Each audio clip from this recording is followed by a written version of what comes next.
tudo o que antes foi escrito para o nosso ensino foi escrito, para que pela paciência e consolação das Escrituras tenhamos esperança. Amém? Vamos sentar? O Espírito Santo é o Consolador, não é? Amém. Mas esse texto fala da consolação das Escrituras. Então, nós entendemos que o Espírito Santo é o Consolador, mas a palavra de Deus é a espada do Espírito, né? Então, as consolações das Escrituras. As Escrituras nos trazem consolações. Porque para nós que cremos, irmãos, ela é o poder de Deus. Para nós que cremos, ela tem promessas, ela nos traz esperança. E ela transforma a nossa vida, tanto a nossa mente, quanto os nossos sentimentos. Paulo, ele diz lá aos Filipenses, né, e diz, olha, vocês devem tornar conhecidas diante de Deus por meio da oração tudo que aborrece vocês, tudo que deixa vocês ansiosos, tudo que está te incomodando. Você deve ir a Deus em oração e apresentar esta coisa a Deus. Então a paz de Deus, que excede a todo entendimento, guardará a vossa mente e os vossos sentimentos em Cristo Jesus.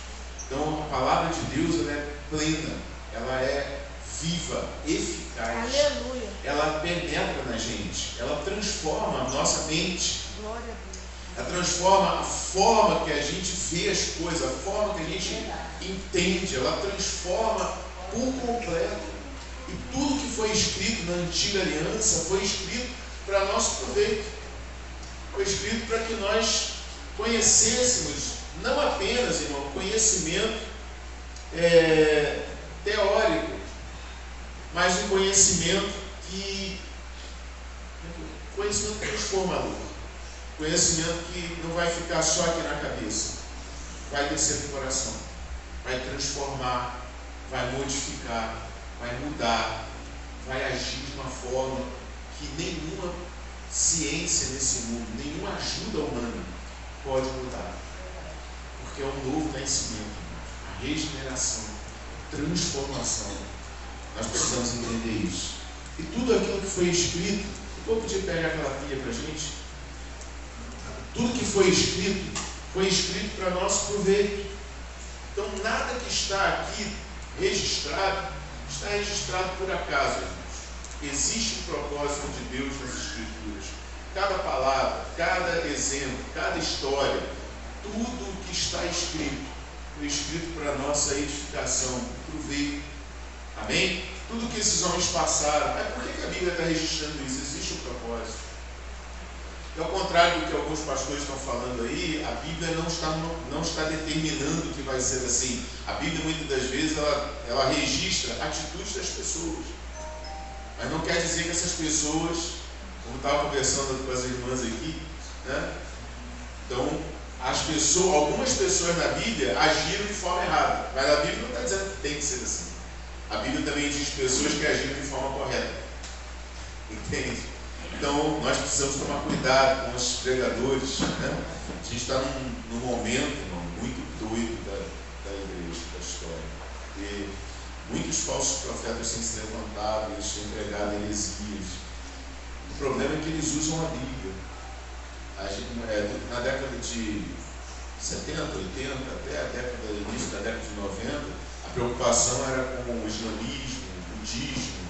Hoje não, hoje a preocupação é que o cara que está com a Bíblia na mão, a gente não sabe se ele está pregando a palavra de verdade ou se ele está tentando enganar a gente. Então, nunca foi tão necessário que a gente tivesse, né, a gente determine no nosso coração o estudo das Escrituras Sagradas, para que haja mudança, para que haja discernimento. Então, tudo que foi escrito com um propósito. Obrigado, amado. Foi escrito com um propósito. E esse propósito é preservar a nossa salvação. Porque da forma que você pensa, é a forma que você vai crer. Se você entendeu errado, se você pensa errado, você vai fazer tudo errado. E esse é o risco dos falsos profetas. Porque os falsos profetas, eles mudam. Assim como a palavra de Deus muda somente para Deus, o falso profeta deturpa a palavra e usa a palavra para tirar você de Deus. Como a serpente na moeda, a mesma coisa, não mudou nada. estratégia é a mesma. Foi assim que Deus falou? Você tem certeza? Ó, não é bem assim não. Eu acho que você pode fazer isso aí. Não vai ter mal algum. Né? Então a gente precisa tomar cuidado e saber que a gente precisa mesmo, de verdade, estudar a Bíblia com muita sinceridade no nosso coração. E se a Bíblia acusar alguma coisa dentro de você, mude. Porque não é a Bíblia que está errada, é você. Se a Bíblia disser para você que alguma coisa que você está sentindo não é de Deus, então você tem que mudar esse sentimento, lutar contra ele, tirar ele de você. Se a Bíblia disser que uma ideia que você tem há muito tempo, ela está errada, então você muda a sua ideia, muda a sua mente, porque a Bíblia sempre vai estar certa e você vai ser sempre errado. Porque ela é a verdade, ela é a palavra de Deus. Bem? Vamos então para o primeiro slide aqui, segundo, né? Definição de cânon, né? A palavra cânon é do grego, né? E significa cana, régua, né? Vara de medir. Ela tem uma definição mais amena no próximo slide, mas a arcaica é essa aí. Então, a palavra cânon, né? A palavra cânon, ela significa régua. Na Bíblia você vai encontrar a palavra vara de medir.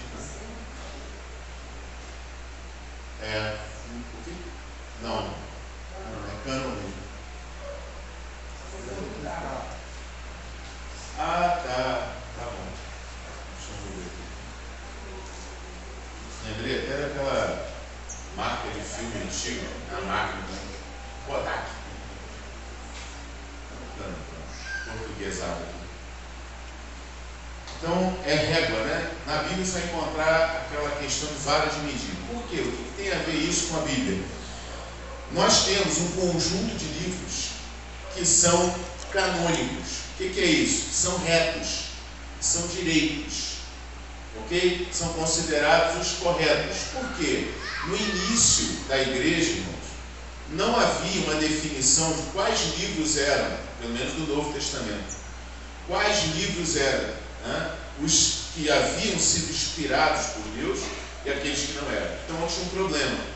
E a gente vai ver que existiam muitos outros livros, muitos outros escritos, e não apenas esses 66 livros que nós temos no nosso cânon sagrado. Foi determinado um cânon sagrado, mas existe um cânon não tão sagrado, católico, que tem 6 livros a mais. Pelo menos aparecem 6, são mais, mas alguns são embutidos dentro de livros que já existem. E a gente vai ver hoje quais são esses cânons, né? Tanto o cânon católico, os livros apócrifos, ou pseudo-epígrafos chamados, e o cânon sagrado das Escrituras. Vamos então ao próximo slide. A palavra cânon significa regra ou norma, tá? Régua, né? Aqui, traduzindo aqui para nosso carioquês, significa regra ou norma. E quando se aplica à Bíblia, significa quais são os livros normativos, né, para a fé e a prática cristã. Quais são os livros que ditam a norma, que ditam a lei, a regra, né, e a prática cristã. Então, esses livros são chamados livros canônicos. Os livros considerados canônicos são aqueles inspirados por Deus. Toda a Escritura é divinamente inspirada, né? E Paulo fala isso aí para a gente. Tratam-se os livros escritos por profetas ou apóstolos. Pode passar o próximo. Então, os livros canônicos são considerados aqueles escritos por profetas ou apóstolos. Tá? A princípio, é uma exigência para a canonicidade, ou seja, para que um livro seja considerado canônico, é preciso que ele tenha sido escrito por um profeta ou por um apóstolo.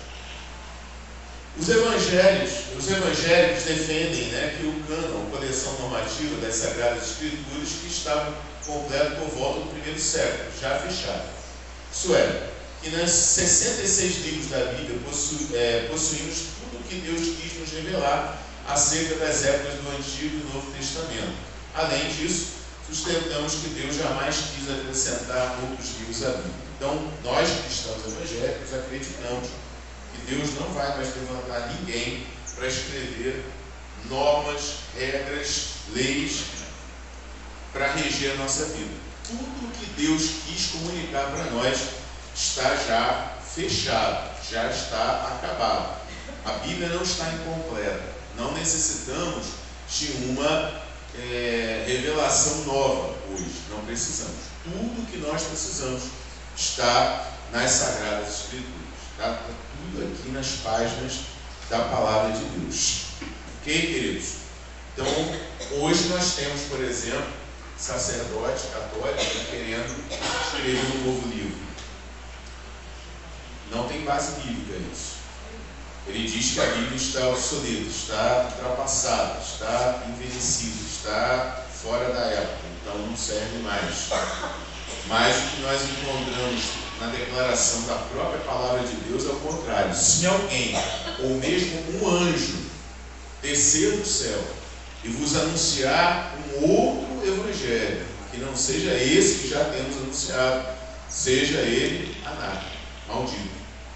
Então, a própria Bíblia já encerra o plano sagrado nela mesma. Não existe uma nova revelação que virá. Nós sabemos que virá pelo próprio alerta, né? Pelo alerta, aliás, que a própria Bíblia ela traz para a gente. Que nos últimos dias, muitos apostatariam da fé, dando ouvidos a espíritos enganadores e a doutrinas de demônios. Pela hipocrisia de homens, né, que falam mentiras. Então nós temos que tomar muito cuidado nesses últimos dias. Próximo slide.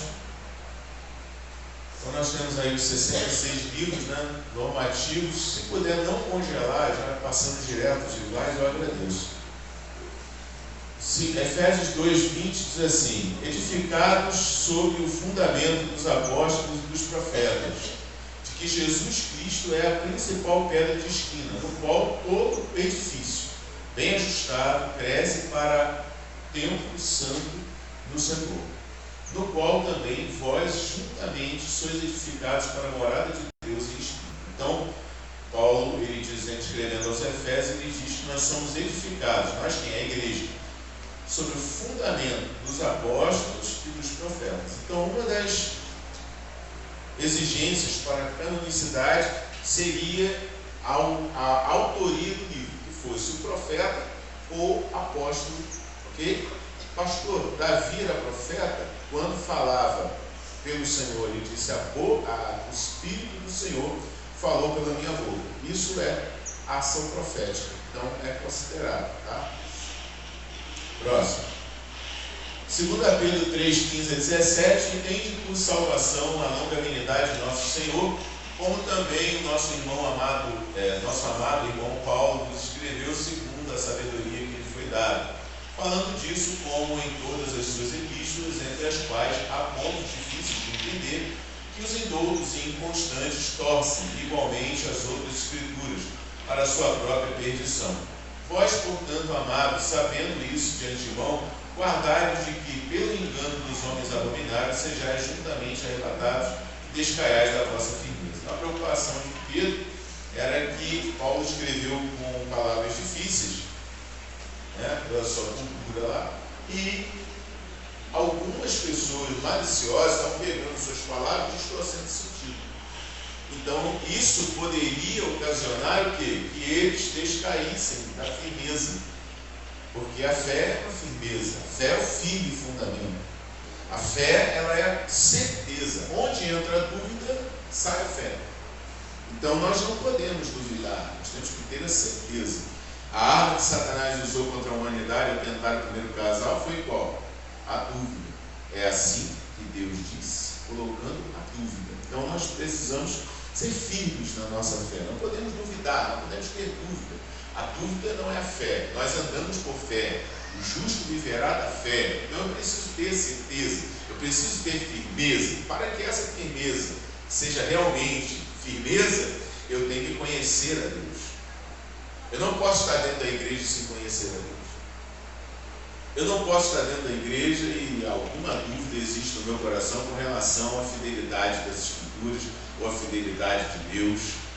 Porque você diz assim, não pastor, eu nunca duvidaria de Deus, mas quando alguma coisa errada acontece na sua vida, você começa a duvidar, não duvidar exatamente, mas a questionar, Senhor, por que eu não estou entendendo, eu estou aqui, eu sou servo e tal.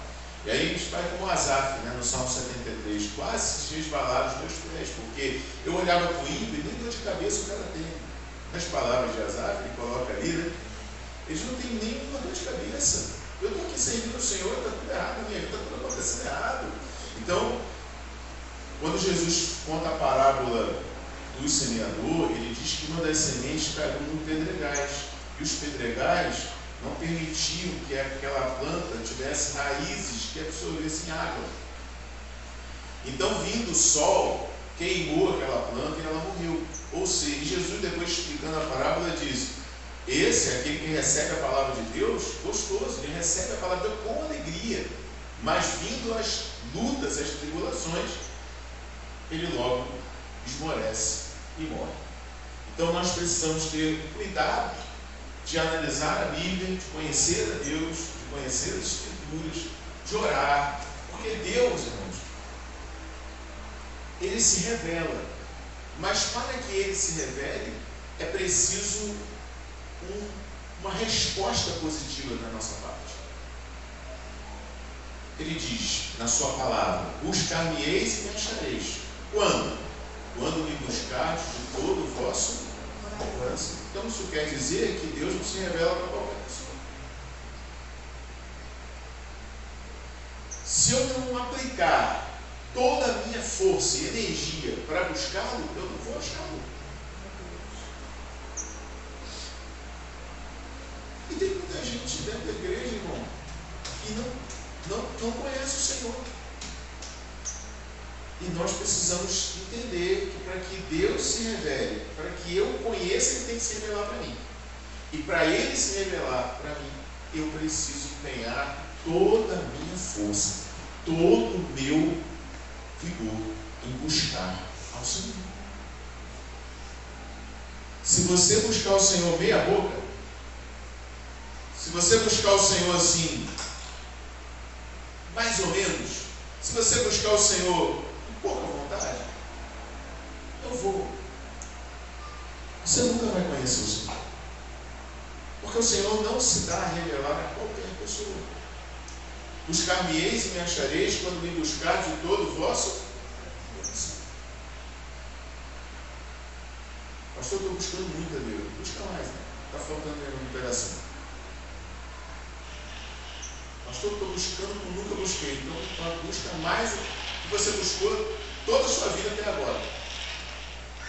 Porque buscar-me-eis e me achareis quando me buscar de todo o vosso coração. Não é um pedaço, metade, 80%, 90%, 98%. Não, você tem que buscar tudo. E muitas das vezes para isso você tem que sacrificar alguma coisa. Nós estudamos ontem o livro de Eclesiastes na classe dos varões, na reunião dos varões.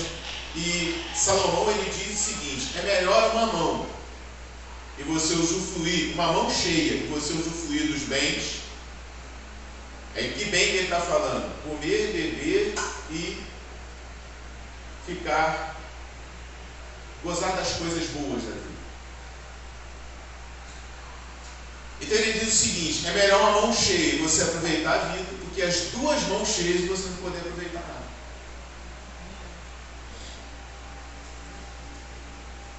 Vou parafrasear aqui para nosso assunto. É melhor você uma mão cheia buscando a Deus e tendo comunhão com o Espírito Santo, e com as duas mãos cheias você vazio. Estou parafraseando, tá? Então é preciso que a gente assente no coração, decida, determine buscar a Deus de verdade. Não podemos estar buscando a Deus quando dá tempo, ou quando eu tenho que buscar a Deus. Daniel sentou no seu coração, se fiel a Deus, nos contaminar com o machado do rei, buscar o Senhor. E a Bíblia diz que ele orava 3 vezes ao dia, ele buscava a Deus nas Escrituras, tanto que ele entendeu que os anos de cativeiro seriam 70 anos, quando estava estudando o profeta Jeremias. Daniel orava e Daniel estudava a Bíblia, não importa com grandes responsabilidades o reino da Babilônia lhe colocasse. Ele cavava o templo, ele dava um jeito.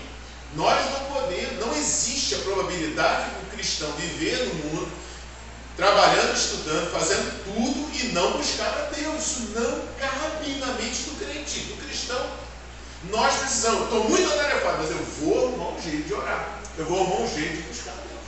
Isso aí envolve um amor, porque para que eu entenda que eu preciso buscar amor a Deus, envolve amor a Deus. Essa necessidade, então nós falamos isso aqui também, né, no ponto das mulheres, falamos sobre essa dependência de Deus. Quando eu dependo de Deus, eu vou buscar Ele, as minhas coisas vão ficar de lado. Vai pegar, mas eu vou buscar. Tipo assim, eu passo por cima até das minhas próprias necessidades, porque eu tenho uma necessidade de Deus.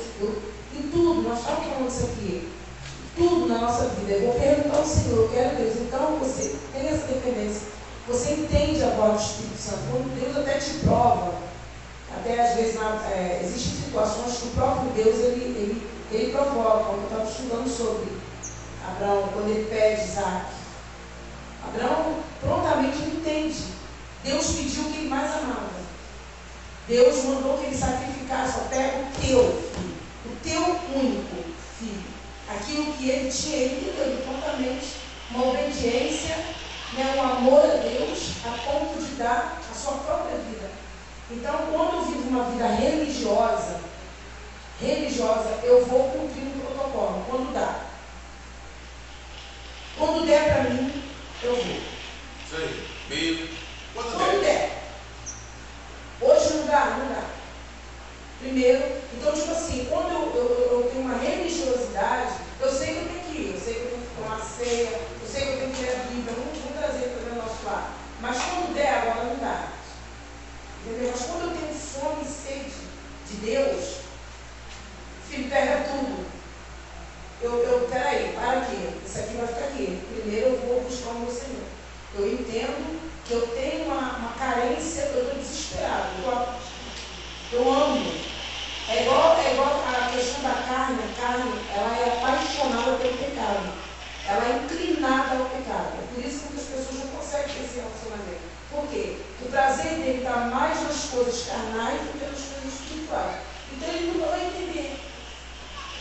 Isso é o Apocalipse vai falar. Quem tem ouvidos para ouvir, ouça. Nem todos têm ouvido para ouvir. Muitos vão ouvir, até sabem, mas não entendem. Por quê? Porque ainda não sente o relacionamento. Aí eu entendo o seguinte, aquilo que nós estávamos começando em casa. Se ele não tem disponibilidade de buscar, em correr, em amar o Senhor, em conhecer a Deus, naquele grande dia, quando ele se apresentar, o que Deus vai dizer para ele? Também não te conheço. Também não te conheço, exatamente isso. Tipo assim, você não quis me conhecer? Senhor, engraçado, é interessante que são pessoas que expulsam o demônio e fazem, às vezes tem dons espirituais. O Senhor fala para ele, eu não te conheço, eu nunca te vi. Por quê? Porque o relacionamento dele é superficial, ele não sente amor, ele não sente necessidade. Se ele não ler a Bíblia, se ele não buscar, se ele não for para a igreja, está tudo legal. Se ele não tiver comunhão, não faz falta. É isso mesmo. Ela está até precisando descansar um pouquinho. Não faz falta. Isso é muito perigoso, porque você não sente falta. Então, se você não sente falta, alguma coisa muito grave está acontecendo. E nós estamos vivendo uma época de apostasia. E está falando apostasia, que está nos preocupando por quê? Você vê, estão começando, muitas igrejas lá nos Estados Unidos estão fechando, por falta de crente, as pessoas estão se apostatando, as pessoas não querem mesmo, não vão querer Deus. A igreja online, que o André Valadão está colocando, o ministério quer trazer online. Agora a igreja, você fica dentro de casa, você tem igreja. Então, apostasia geral. Então, quem não realmente não tiver um conhecimento das Escrituras Sagradas e não entender, não levantar a bandeira do que a Bíblia fala, ele vai ficar no caminho, não tem jeito. Nós vamos ver pessoas que a gente ama muito, que estão do teu lado caindo da direita para a esquerda.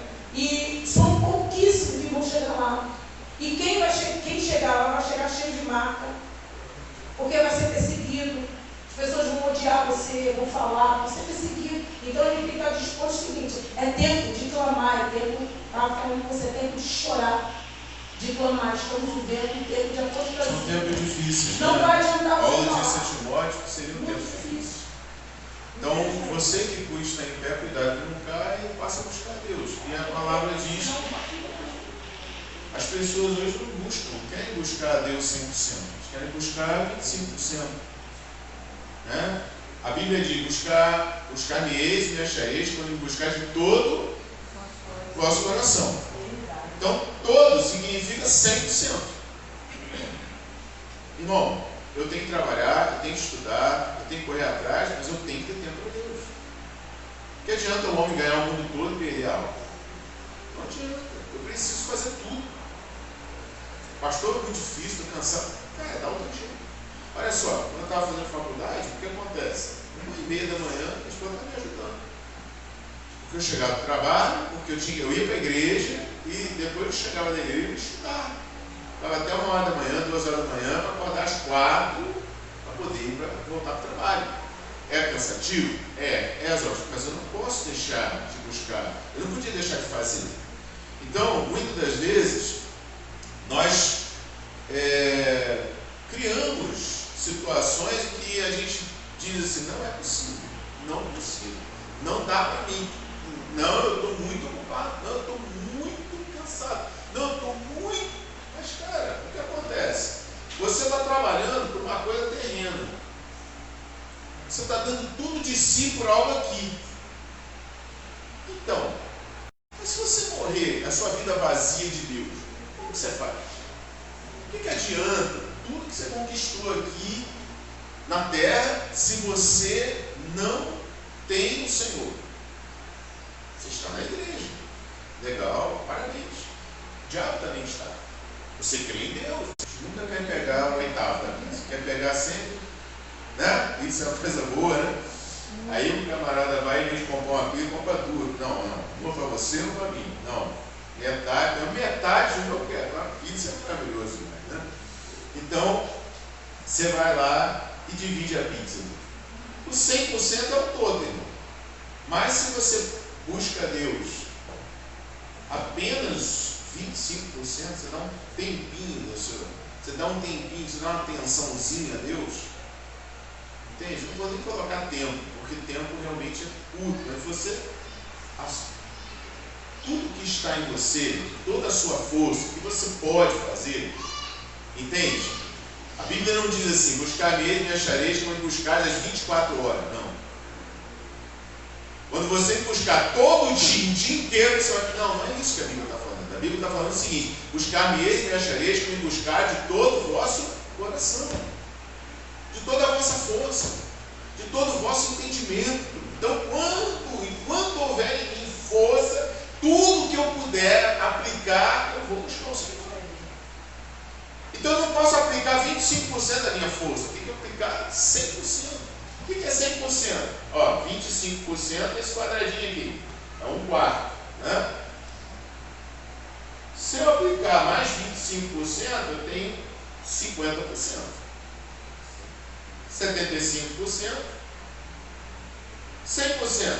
100% eu tenho que ocupar toda a minha força, toda a minha energia. Então, antes de pensar em estudar, eu tenho que pensar em buscar o Senhor. Antes de pensar em trabalhar, eu tenho que buscar o Senhor. Antes de pensar em ir para a academia, eu tenho que buscar o Senhor. Antes de pensar em ir para o curso, eu tenho que buscar o Senhor. Antes de pensar em fazer balé, eu tenho que confiar no Senhor. Antes de pensar em assistir televisão, eu tenho que buscar o Senhor. Antes de pensar em maratonar série, eu tenho que buscar o Senhor. Antes de pensar em responder o colega, né, ou o irmão no WhatsApp, eu tenho que pensar em buscar o Senhor. Buscar o Senhor é a minha prioridade zero. Eu não tenho outra coisa mais importante do que buscar o Senhor. O que existe mais importante na sua vida hoje? Buscar o Senhor. E o resto? Depois a gente vê. Primeiro eu busco o Senhor. Primeiro eu busco a Deus, depois eu vejo a televisão. Primeiro eu busco a Deus, depois eu estudo a faculdade. Primeiro eu busco a Deus, depois eu faço o curso. Primeiro eu busco a Deus, depois eu namoro. Primeiro eu busco a Deus, depois eu vou ver desenho. Primeiro eu busco a Deus, depois eu jogo videogame. Primeiro eu busco a Deus. Quando meu relacionamento com Deus estiver resolvido, então eu vou fazer outras coisas.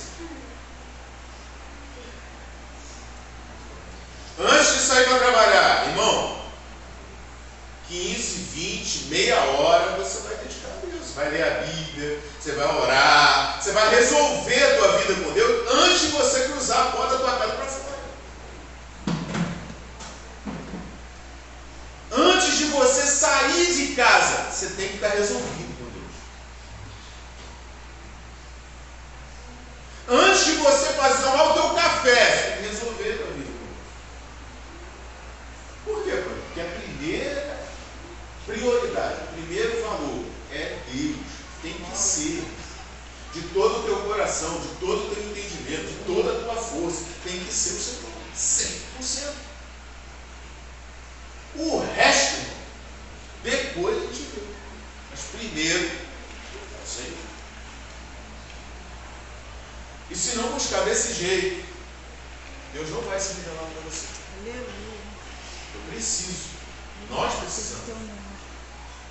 Queridos, nós somos pecadores condenados ao inferno. Você acha que você não precisa? É a nossa chance, irmão, de escapar. E a partir do momento que você tiver um relacionamento com esse Deus, já não vai ser mais com medo do inferno, vai ser por amor a Ele. Não vai mais ter espaço na sua mente, no seu coração, para outra coisa, a não ser o Senhor. Aí você vem com o culto hoje foi, porque o culto hoje é assim. Eu peguei um passageiro na Uber.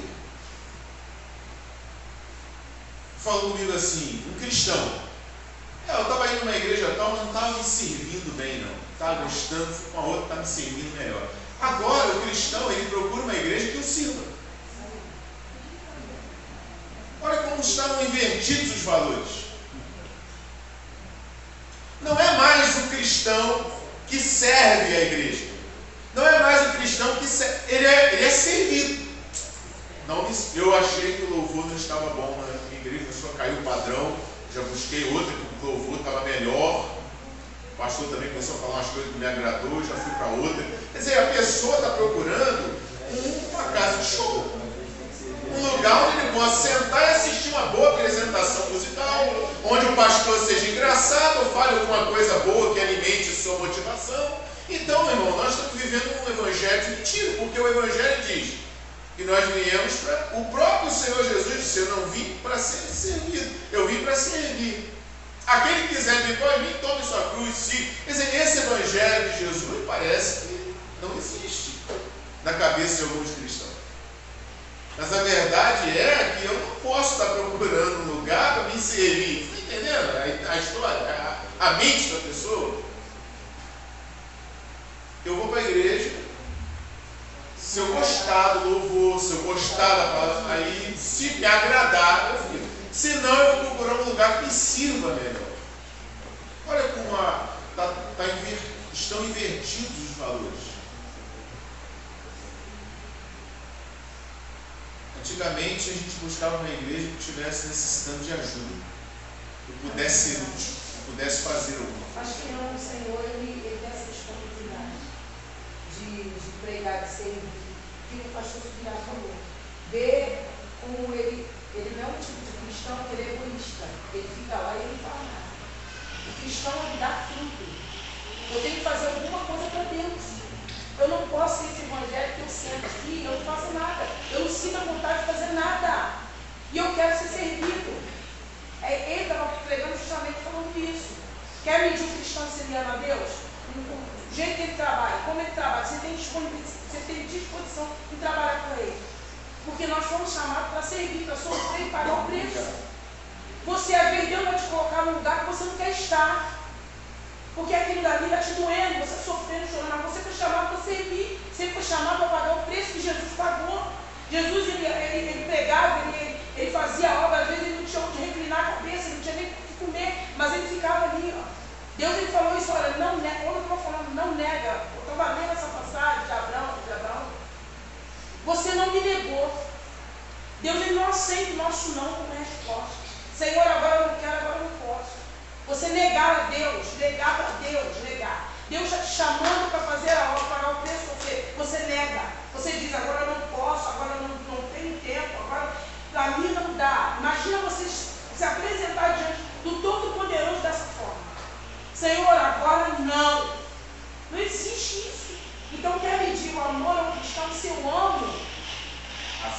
eu amo, eu dou a minha vida, eu dou a minha vida. Ele dizia, até para a sua família, eu vim fazer a vontade do meu Pai. E nesses últimos dias, é tempo de você se dar para Deus. Você, não, eu vou trabalhar, eu estou aqui, eu quero fazer para Deus. Agora esse negócio de ficar, agora não, senão eu não vou pagar preço, eu vou ficar aqui. Não é dessa forma. As pessoas pensam, eu estava falando filho, tem que buscar o Senhor, que pensa que entrar no céu é simples. A entrar no céu, eu creio em Cristo Jesus, eu amo Deus. Não é assim. Não é assim. Você tem que ter o a mais, é o azeite. Você transborda. Reserva. A reserva. Quem é a reserva? Você não é crente 75%. Você transborda. Você tem 100%, você ainda tem reserva. Que é o Espírito Santo. É esse que vai morar no céu. Então eu preciso amar o Senhor. Eu preciso criar um relacionamento de amor. Não de um cristão religioso. Que eu vou na igreja para cumprir o protocolo. Por isso que esse negócio de você ficar insistindo e ficar fulano, vamos para a igreja. Ele vai para a igreja porque ele vai mandando, porque você está pedindo, você está falando. Ele vai por tua causa. Mas ele não consegue ter essa necessidade. Ele não consegue ter essa dinâmica sozinho. Eu preciso estar lá. Eu preciso ter comunhão. Eu preciso ler a Bíblia. Eu preciso buscar o Senhor. Houve um tempo na minha vida ministerial que eu pensei que eu tinha que botar as pessoas dentro da igreja à força. Eu tinha que obrigar as pessoas a fazer. Hoje isso não entra na minha cabeça mais. Eu acho que se você quer servir a Deus, você tem que servir voluntário. De todo o coração. De todo o coração. Seja você pastor, obreiro, seja você membro, não importa. Eu buscar-me-eis e me achareis quando me buscar 25%, 50%, 75%, não, 100%. Vamos me buscar de todo o vosso coração. Amém, queridos? Vamos voltar aqui. Então, ele estava preocupado que as pessoas, que não tinham o coração de Deus, poderiam pegar as escrituras de Paulo. Ele compara as outras escrituras, ou seja, aquilo que Paulo escreveu é escritura também, porque eles poderiam descair da vossa firmeza. Então, nós precisamos criar o hábito de ter uma vida constante, de buscar a Deus 100%. Eu não posso estar na igreja apenas. Eu preciso fazer a diferença quando eu fecho a porta do meu quarto para orar. É lá que eu tenho que fazer a diferença. Porque, irmão, o que nós temos aqui é um reflexo daquilo que nós vivemos na nossa vida particular com o Senhor. Se eu busco a Deus na minha vida, no meu dia a dia, quando eu chegar aqui na igreja, eu vou mostrar exatamente aquilo que é a minha vida espiritual. Então eu preciso amar o Senhor. Eu preciso dar 100% para o Senhor. E nessa manhã, irmãos, é preciso que cada um de nós aqui olhe para dentro de si mesmo e venha estudar a si mesmo e verificar com sinceridade do coração se você está buscando a Deus com todo o teu coração, de verdade. Porque nunca foi tão necessário, irmão. Os dias são maus, os dias são ruins. O mar não dá para peixe, como diz um ditado antigo, O mar não está para peixe. Tem muito tubarão na água. A gente precisa buscar o Senhor. Ele é a nossa força, Ele é o nosso refúgio, a nossa fortaleza. No dia da angústia, Ele é o socorro. Então eu preciso buscá-lo. Eu preciso ter intimidade com Ele. Daniel, irmão, buscava a Deus, como nós estávamos falando. Daniel buscava a Deus. A Bíblia declara, ela registrou isso para a gente entender. Ele orava 3 vezes ao dia. Ele estudava as Escrituras. Ele tinha comunhão com Deus, assentou no coração, não se contaminar com o manjar do rei. A Bíblia registrou isso. Porque tudo que foi escrito no passado foi para nossa instrução, para nosso exemplo, para nosso modelo. Então, como nós temos que ser? Poxa, você diz que você trabalha muito. Daniel também trabalhava muito. Ele era o administrador da Babilônia. Não é fácil. Mas ele separava todos os dias momentos para estar com Deus. Você entendeu isso? Momentos para estar com Deus. De todo o coração. Quando tramaram contra a vida dele, quando tentaram matá-lo e destruí-lo, jogaram ele na cova dos leões, Deus enviou o seu anjo ali. Por quê? Porque Daniel é um homem muito amado do céu, muito amado no coração de Deus. E como ele conseguiu ser muito amado, Deus tinha prazer nele. Como ele conseguiu fazer que Deus tivesse prazer nele? Ele assentou no coração não se contaminar, como eu já falei. Ele orava 3 vezes ao dia. Ele estudava as Escrituras. Então isso é o que nós temos que fazer hoje. Isso é o que vai fazer de você uma pessoa diferente. Isso vai refletir toda a sua vida, mas principalmente o seu relacionamento com Deus. Voltando aqui, próximo slide para a gente seguir adiante. Então, há um cânon comum, né? O judaísmo, o catolicismo e o protestantismo concordam acerca do cânon comum do Antigo Testamento judaico, o qual consiste de 39 livros, né, que nas Bíblias judaicas perfazem um número de 24. Este pode ser chamado de cânon comum. O que é o cânon comum? São os livros que aparecem tanto na Bíblia judaica, quanto na Bíblia católica, quanto na Bíblia protestante. Então esse é o cânon comum. Comum por quê? Porque estão em todas as Bíblias. Todas esses troncos, né, cristãos. Dizer assim, né? Ele não é cristão, o judaísmo ele é monoteísta, né? Ele só crê em um único Deus. Então, nas religiões monoteístas, né, nós temos um cânon comum, que é o que são composto dos livros que aparecem tanto no Antigo, tanto na Bíblia judaica, quanto na Bíblia católica, quanto na Bíblia protestante. Entretanto, uma divergência crucial surge dentro da cristandade acerca de 11 obras literárias do período do Antigo Testamento, 7 livros e 4 partes de outros livros, os quais a Igreja Católica declarou infalivelmente como parte do cânon no ano de 1546 d.C., no Concílio de Trento. Então, depois de muito tempo, no ano de 1546 já, que todo mundo estava concordando com aquele cânon sagrado, a Igreja Católica, no Concílio de Trento, declarou mais 11 livros canônicos e colocou dentro da Bíblia deles. Isso no movimento, irmãos, da Contra-Reforma. Vamos só entender aqui uma coisa aqui. Em 1517 acontece a reforma. Treinar melhor aqui, né? É caligrafia. A Reforma Protestante.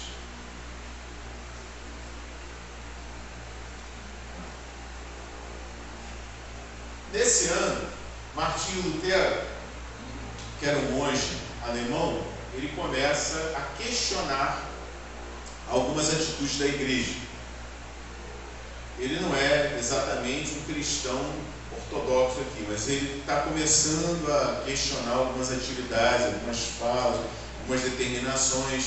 Ele questiona, inclusive, as indulgências, né, que eram, você pagava para você ter um documento papal que te autorizava e te perdoava durante 10 anos, 20 anos, durante um ano. Cada ano que acrescentava esse perdão papal, você pagava um dinheiro. Então, vamos supor, eu comprei um indulto, né, por um ano do Papa. Então, todos os pecados que eu cometesse durante aquele ano, eu estava perdoado.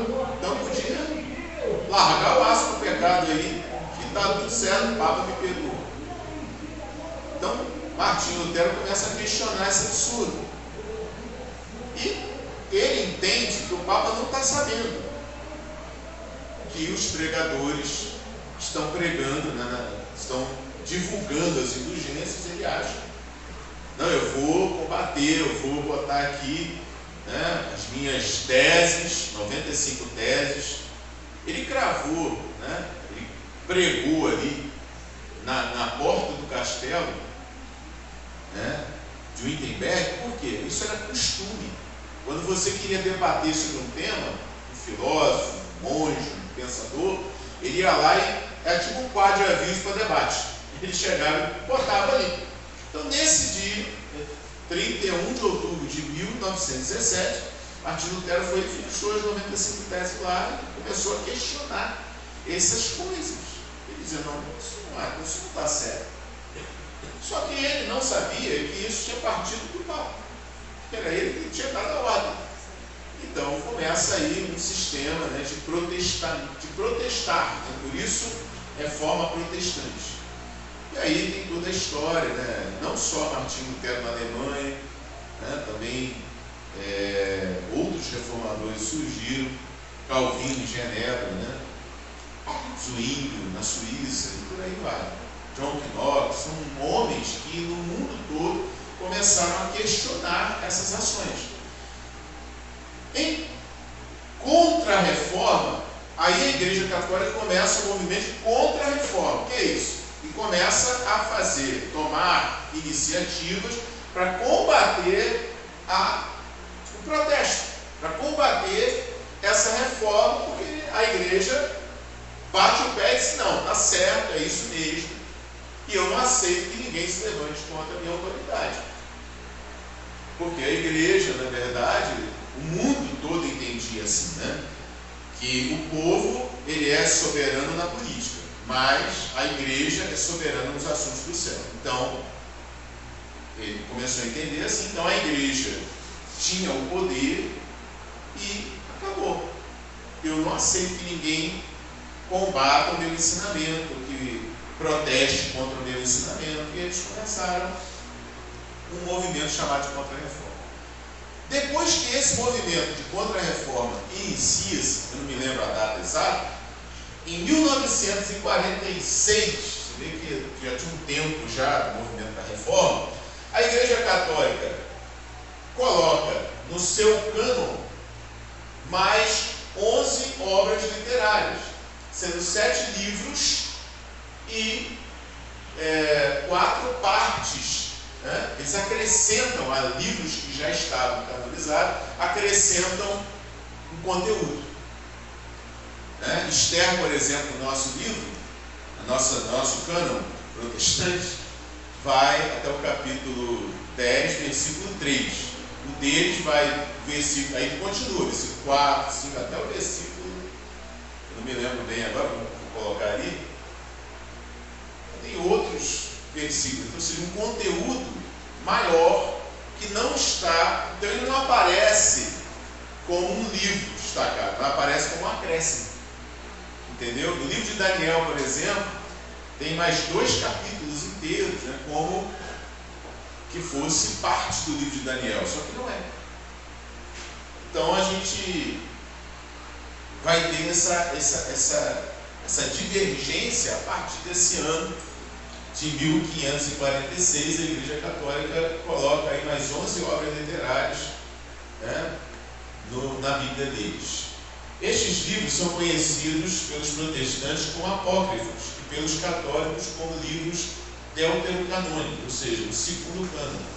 A gente entendeu aqui que agora esses livros são canônicos e colocaram e chamaram esses livros como segundo cânon. Mas a princípio, até 1945, não havia cânon diferente. Todas as 3 ramificações do monoteísmo, eles aplicavam o cânon sagrado igualmente.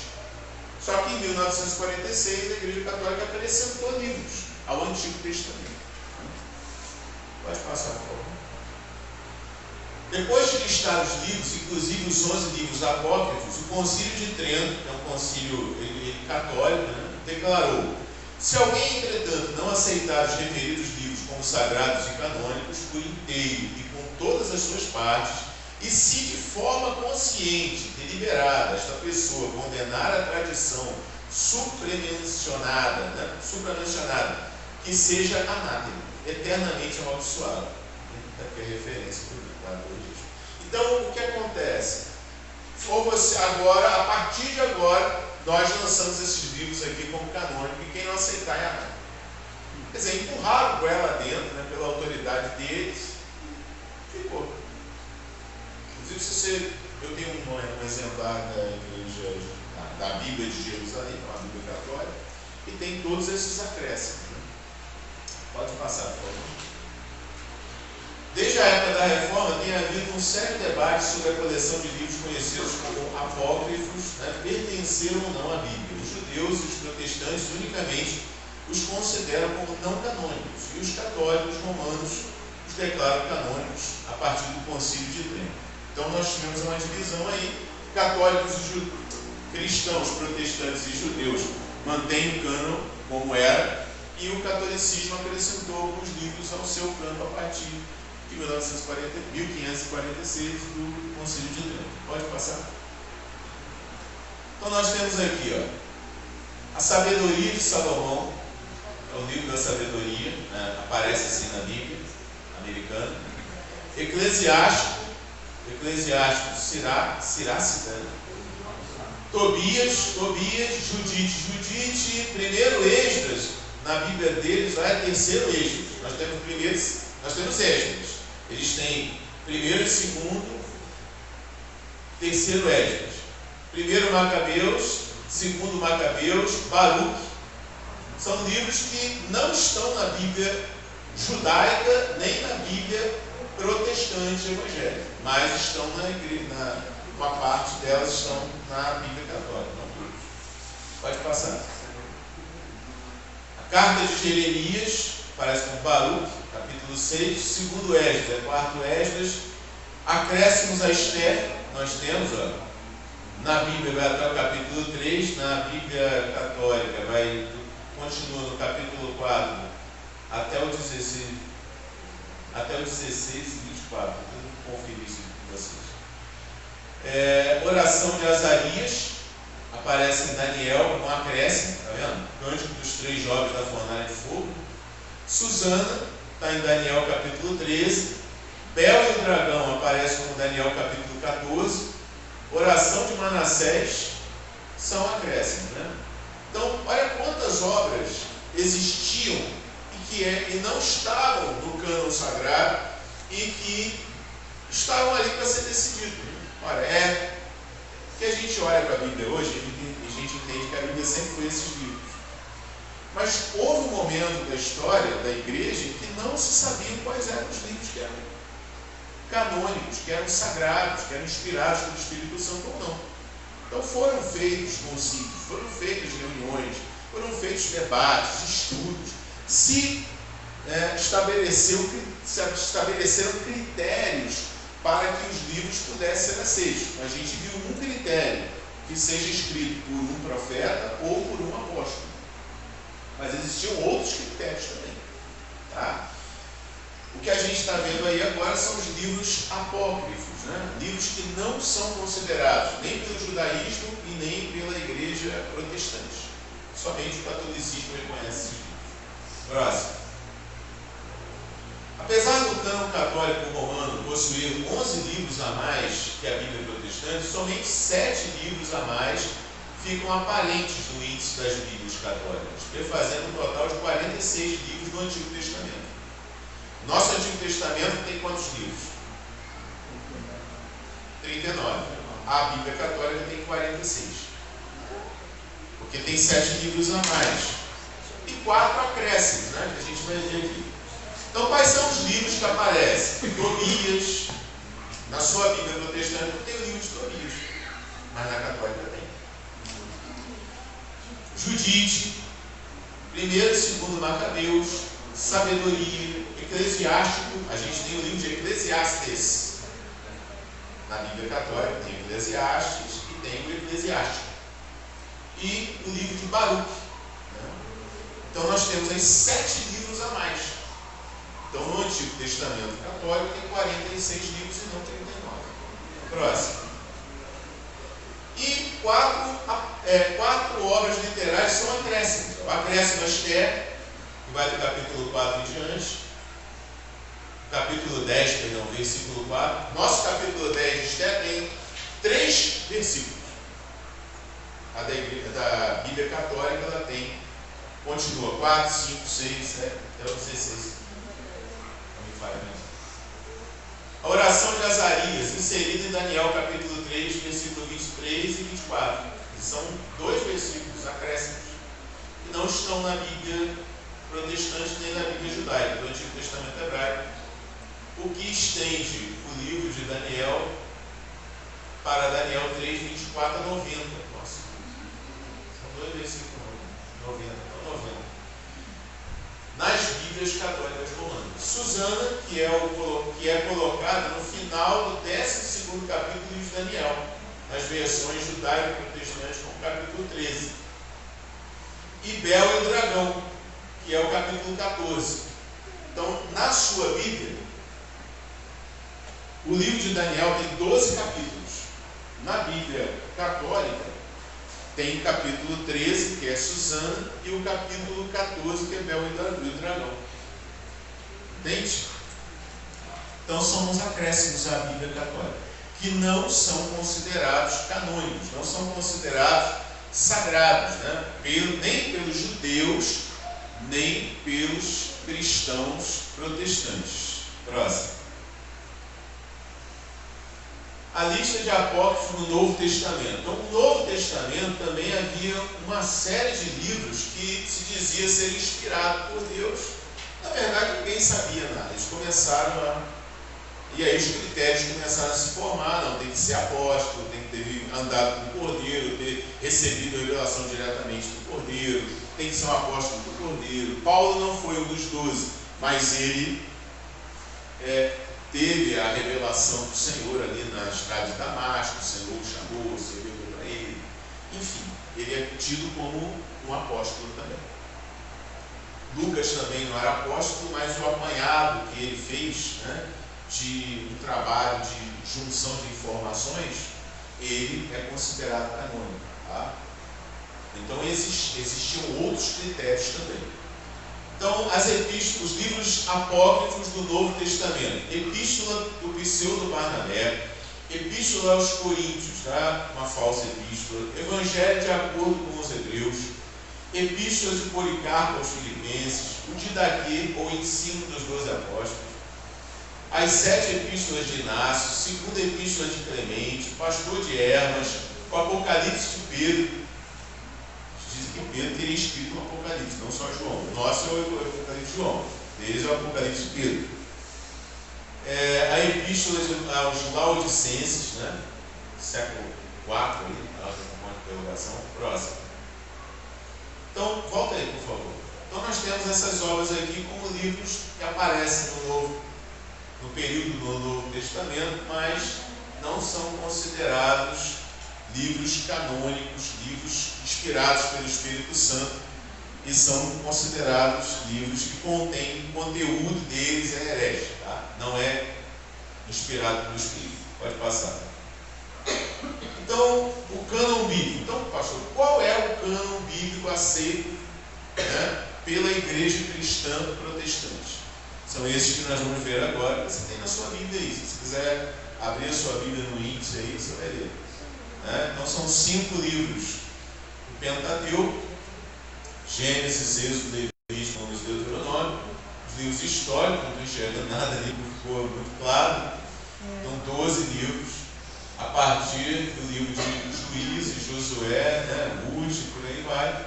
5 livros proféticos, né, Jó, Salmo, Provérbios, Eclesiastes, Cantares. 5 livros chamados profetas maiores, que vai de Daniel a Ezequiel, e aqui os profetas menores, que são todos esses 12, né? Osés, Joel, Amós, Obadias, Jonas, Miqueias, Amós, Abacuque, Sofonias, Ageu, Miqueias,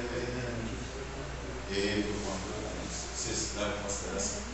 Então nós temos aqui 39 livros, que são os livros do cânon sagrado, reconhecidos pela igreja protestante. Tem uma musiquinha que a gente cantava quando era criança e que mostra pra gente e ajuda a gente a fixar na mente, né, os 39 livros, mais os 27 do Novo Testamento. Né? Vamos cantar a musiquinha? Quem quer cantar a musiquinha? Quem sabe cantar a musiquinha? Rafael sabe?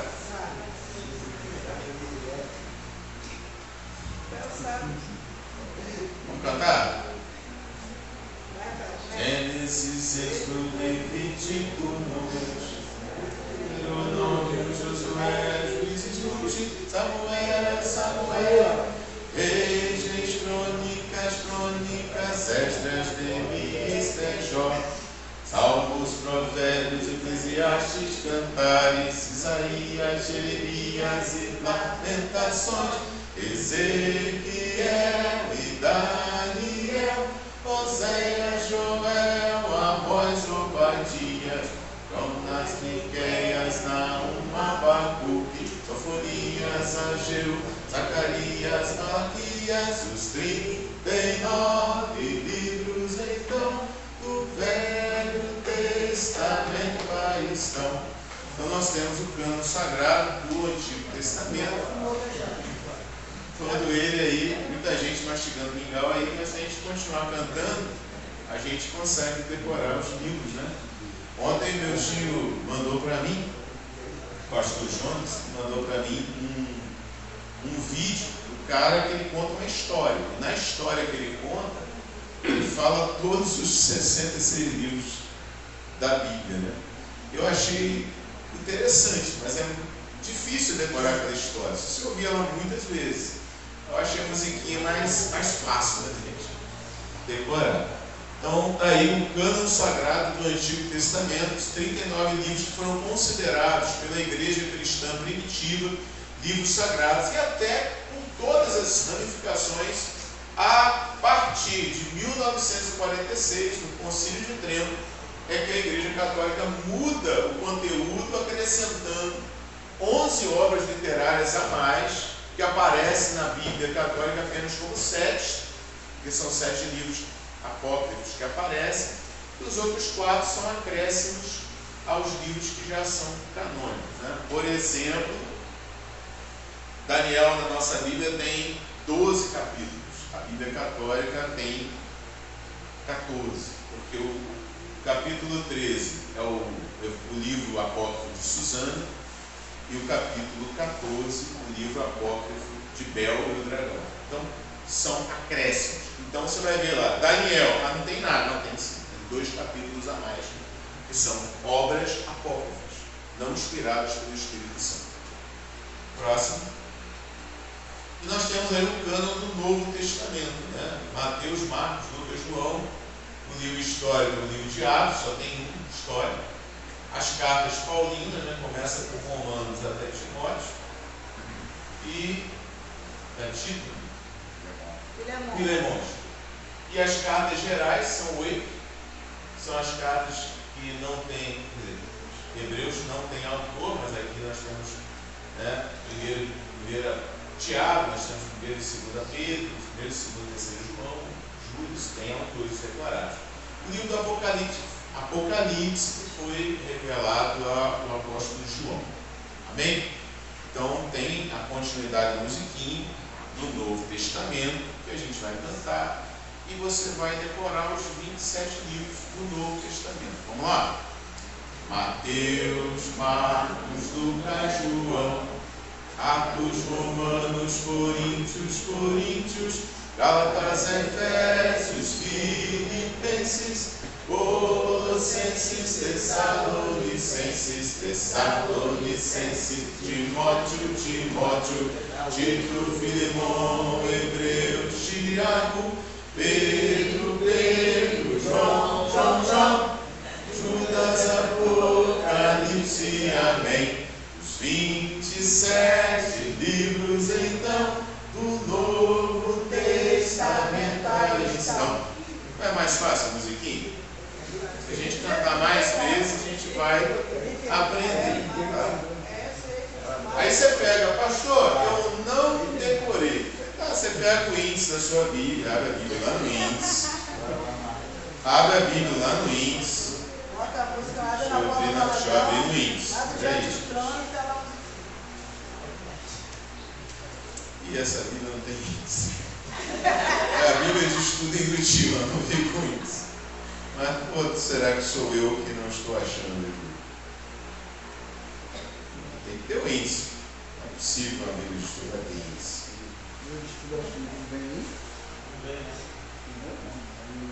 A sua também tem, não? Ah, tem índice. Você abre lá no índice e começa Gênesis, Êxodo, Levítico. Você vai aprender, vai decorar. Fácil, fácil. Musiquinha entra na cabeça. É igual musiquinha de criança, viu? Você escuta a musiquinha da criança uma vez, aquela música sai da cabeça o dia inteiro. Então, se você cantar 2, 3 vezes, você já vai aprender e nunca mais vai sair da sua cabeça. Então nós temos o cânon sagrado, o conjunto de livros que são considerados, inspirados pelo Espírito Santo, como norma de fé e de prática na nossa Bíblia. 66 livros. 39 livros no Antigo Testamento e 27 livros no Novo Testamento. Pode passar. As evidências indicam que o cânon judaico protestante, composto por 39 livros, equivale à Bíblia hebraica do Antigo Testamento protestante, que exclui os livros apócrifos. É o cânon verdadeiro. Os judeus da Palestina representavam a ortodoxia judaica, por isso seu cânon foi reconhecido como o cânon verdadeiro ortodoxo. Então, os judeus eles vêm transmitindo a palavra de Deus através de cópias da Bíblia, muito zelo. Inclusive, eles contavam palavra por palavra, linha por linha, para da cópia que era feita. Se houvesse algum erro, aquela cópia era destruída. Então havia muito zelo, irmãos, para produzir uma cópia de Gênesis capítulo 1.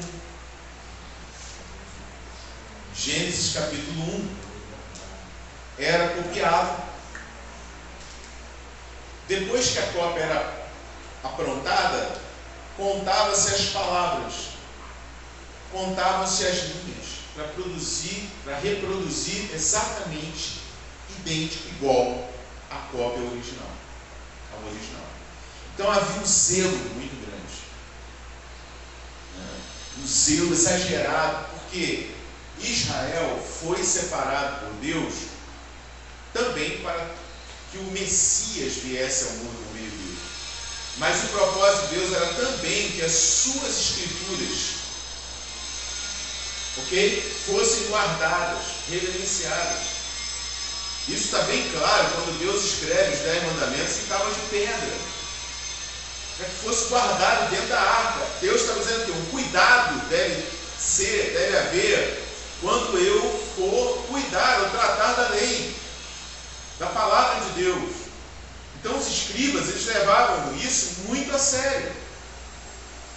Eles entravam numa sala, na época de Jesus, contam os livros, e botavam 50 escribas, e um fazia a leitura e os outros escreviam.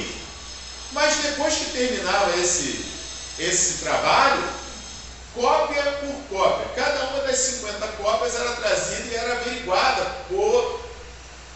pelos sacerdotes que estavam ali para preservar a lei. E era contada, palavra por palavra, linha por linha, verificado cópia por cópia. Então essas 50 cópias estão aprovadas, ou se alguma delas tivesse algum erro, era rasgada e destruída e era feita outra cópia. Então assim era a reprodução desses manuscritos.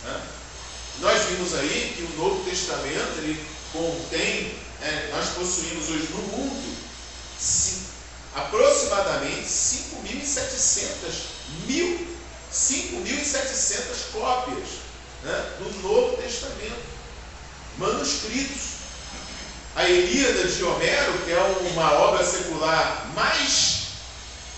a mais documentada historicamente, ela tem, se não me engano, mais de 600 cópias. Nós temos do Novo Testamento 5.700.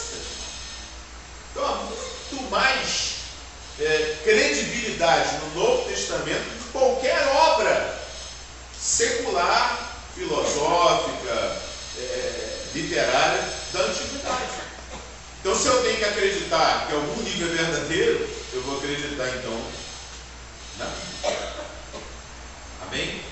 E a gente tem aí esse cânon que até 1545 era comum a todos os troncos do cristianismo e do judaísmo, mas que em 1946 a Igreja Católica, no Concílio de Trento, ela estabelece então 11 obras literárias a mais no Antigo Testamento e emplaca como canônico, mas no princípio não era assim. E você tem que entender o porquê eles fizeram isso. Fizeram isso num movimento contra a reforma. Só por isso. Se não houvesse a reforma, eles não teriam feito. Ok? Próximo. Este também era o cânon utilizado por Jesus, José, Jerônimo, né? E por isso também era o cânon de muitos dos pais da igreja antiga, inclusive Orígenes, Cirilo de Jerusalém, Atanásio. Quem são os pais da igreja?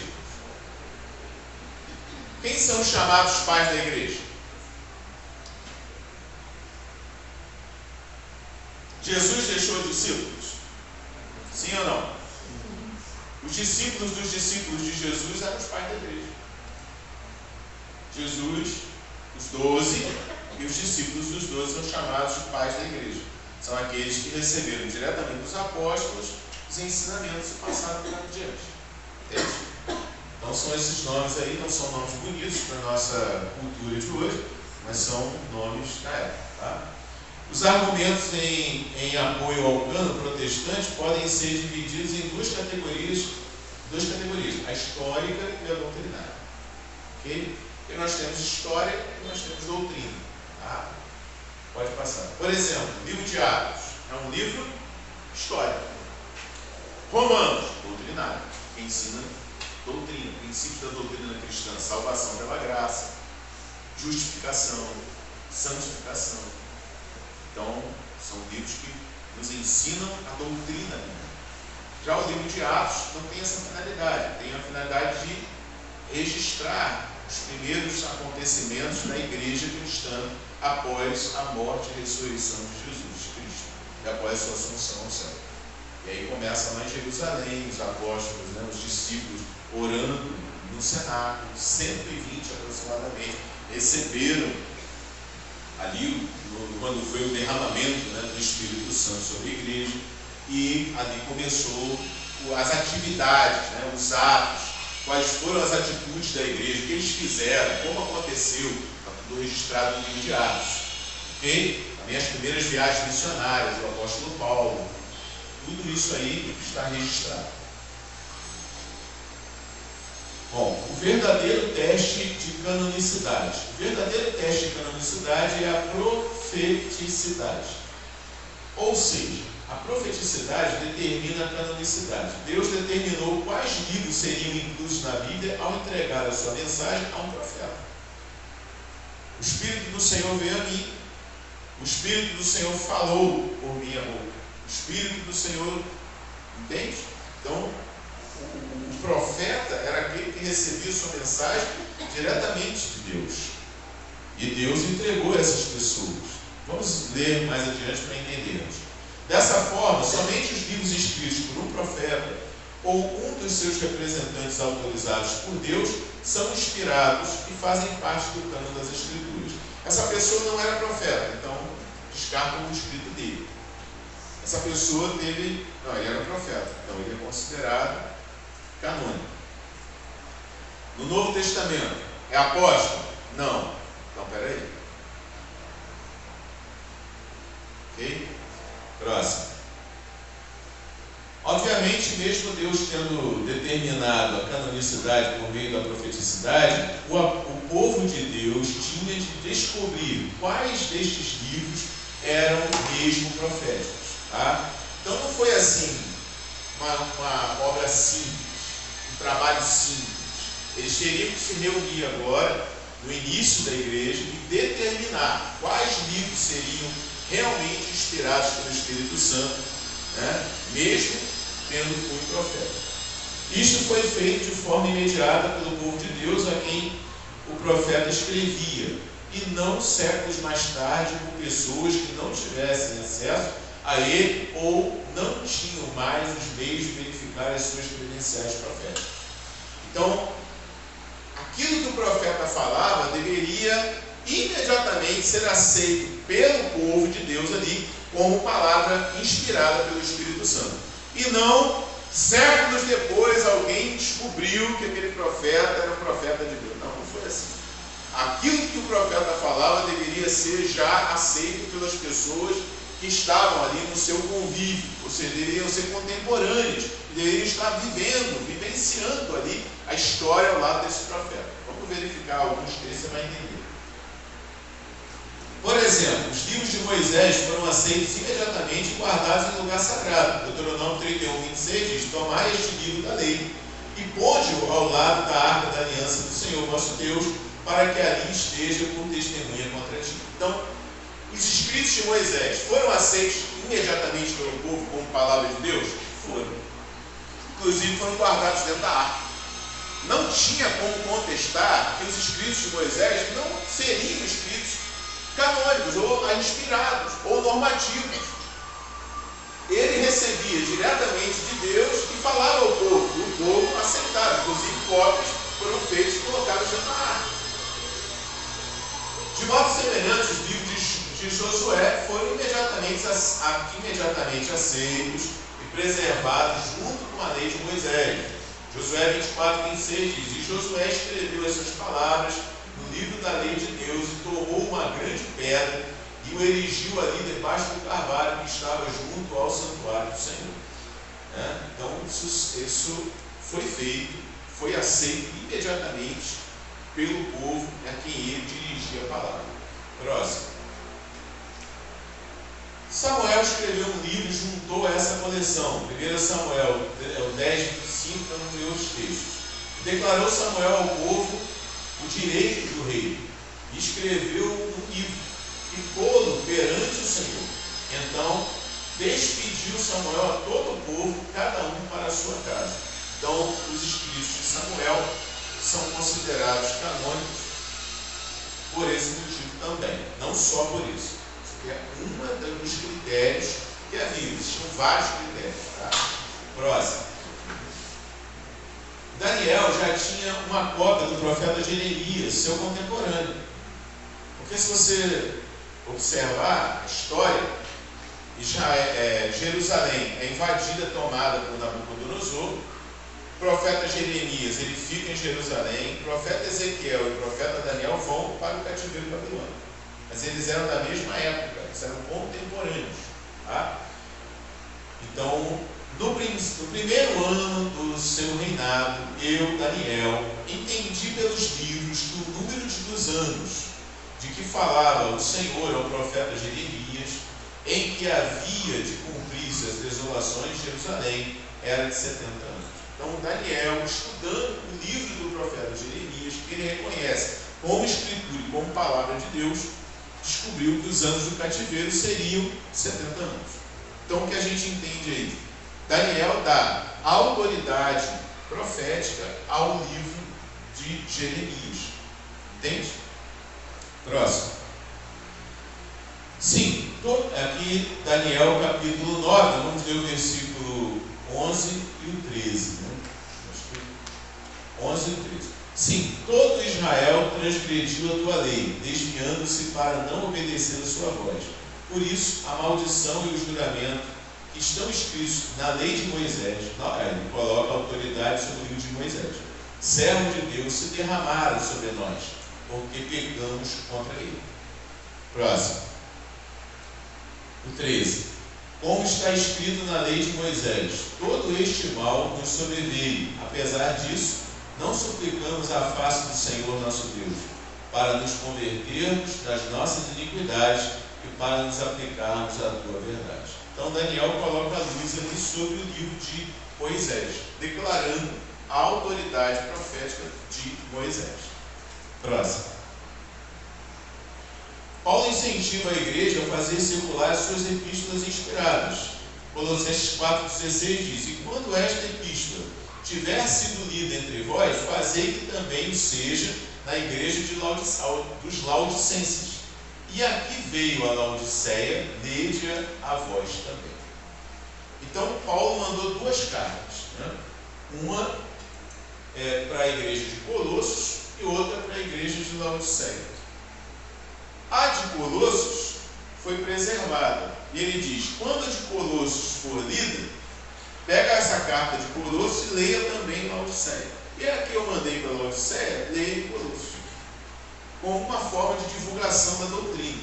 Infelizmente, ou pela vontade de Deus, porque Deus é soberano, essa carta à igreja de Laodiceia se perdeu. Não temos nenhum manuscrito dela.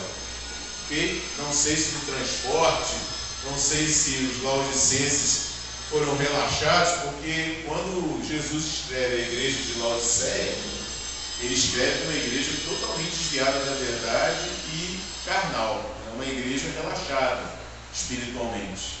E justamente a carta que foi para ele se perdeu. Então, pode ter alguma referência, né? O comportamento de Laodiceia com as escrituras não foram zelosos pelo Senhor e essa carta se perdeu. Mas Deus sabe todas as coisas.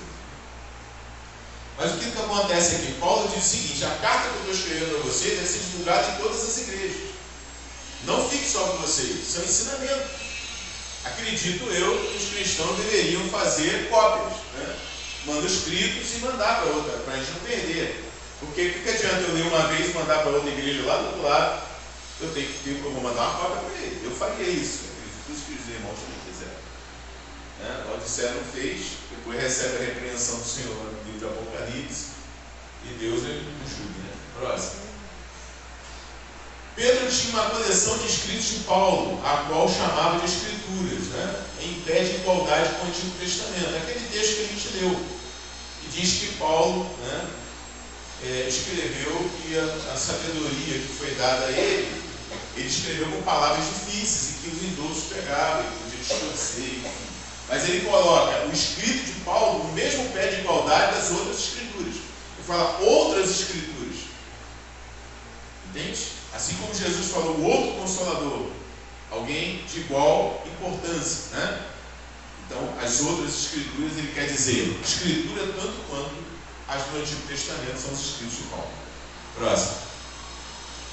Existem várias formas de os contemporâneos imediatos confirmarem se uma pessoa era ou não profeta de Deus. Entre elas estão, primeiro, as confirmações sobrenaturais, as intervenções do curso normal da natureza, e por intermédio de profecia preditiva. Que é isso? Milagres, maravilhas e predições do futuro. Se o que aquele profeta disser se cumpriu, então ele é um profeta de Deus. Se não se cumpriu, ele não é um profeta de Deus. Se isso fosse aplicado à igreja de hoje, não haveriam tantas falsas profecias, enganos. E as pessoas profetizam, as pessoas falam em nome de Deus e aquilo nunca se cumpre. Mas no momento é aquele choque, né? Olha, eu vi você debaixo de um monte de alguma poça de sangue. Os profetas é meio macabros aí. Profetizam só morte, destruição e desgraça. Porque aquilo nunca acontece. Existe um sistema religioso de colocar medo nas pessoas para cativar os menos entendidos. E as pessoas às vezes ficam nesses sistemas por medo. Pastores que amaldiçoam membros. Se você sair da minha igreja, eu te amaldiçoo. Cara, é tanto absurdo, né? Mas falando aqui das profecias que não se cumprem, isso traz descrédito, descrença e até frustrações às pessoas nas igrejas. Por isso que a gente tem que tomar muito cuidado. Paulo diz, enquanto um profetiza, os outros julguem. Nós vamos estudar isso quando nós estivermos no módulo, né, que vai estudar a doutrina do Espírito Santo. Vamos estudar os dons espirituais, como ele se manifesta, como deve ser utilizado, o cuidado que a gente tem que ter para discernir entre aquilo que é de Deus e aquilo que não é. Mas a canonicidade ou a veracidade daquilo que o profeta falava era vista por meio do cumprimento ou não cumprimento da profecia. Eis meu servo, e te digo, amanhã tu receberás 10 milhões de reais. Profecia boa. Recebeu na hora. Aí, amanhã, aí o pastor Mar vai para casa amanhã, acorda, nem toma café. É hoje. Aí dá 11 horas da noite. Senhor, tu não és um Deus de mentira. Não és homem para mentir, nem filho do homem para mentir. Aí começa, né? Cobrar a Deus. O Senhor falou, o Senhor disse. Aí 11h59, vai ser agora, o milagre vai acontecer agora. Meia-noite, terça-feira. Não aconteceu. De repente o profeta falou 24 horas depois da profecia. Que hora que ele profetizou? Gente. Foi 9 horas da manhã. São 7 horas? Não. Vai cumprir ainda. Vai dar 10 horas da manhã, 3 horas da tarde, meia-noite, quarta-feira. Aí o profeta fala assim: mas o relógio de Deus não é o mesmo da gente. Então, para que fosse o dinheiro para todo mundo feliz, até quem estava dormindo acordou, né? O dinheiro mexe com as pessoas, né? Só falar de dinheiro, todo mundo fica feliz, alegre. Então, o verdadeiro teste de canonicidade, para decretar, né? Ou para se verificar se aquele profeta era profeta mesmo ou não, se verificava se a profecia dele se cumpriria ou não se cumpriria. Cumpriu, é de Deus. Ficou, viu navios. Não, é de Deus. Né? Pode ser de Deus, não. Marca a hora. Próximo. Na verdade, os falsos profetas eram descartados quando as suas predições não se cumpriam. Então, quando não se cumprir, a profecia não é verdadeira. Mas vai que cumpre. Olha. Deuteronômio 18, versículo 20 ao 22, diz assim. Dê comigo aqui. Porém, o profeta que tiver a presunção, né, de falar alguma palavra em meu nome, que eu não lhe tenha mandado falar, ou o que falar em nome de outros deuses, esse profeta morrerá. Se aplicar isso nos nossos dias, fica 21. E se disseres no teu coração, como conhecerei a palavra que o Senhor falou? Aí tem a dúvida, né? Mas como é que eu vou saber se o profeta falou de Deus ou não? Aí 22 responde: quando o profeta falar em nome do Senhor e essa palavra não se cumprir, nem suceder assim, esta é palavra que o Senhor não falou. Com soberba a falou aquele profeta. Não tenhas temor dele.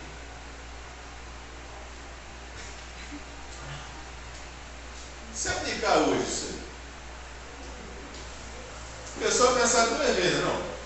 Antes de falar alguma coisa. O Senhor falou. Não cumpriu, não. Pega ele, amarra. Misericórdia. É para nós pensarmos e temermos. Os dons espirituais não são dados para serem ridicularizados ou vulgarizados. Tem que haver muita seriedade. Muita seriedade. Próximo. E claro, também supostas revelações que contrariassem verdades, né, previamente reveladas eram igualmente rejeitadas. Por exemplo, Deuteronômio 13, irmão 3.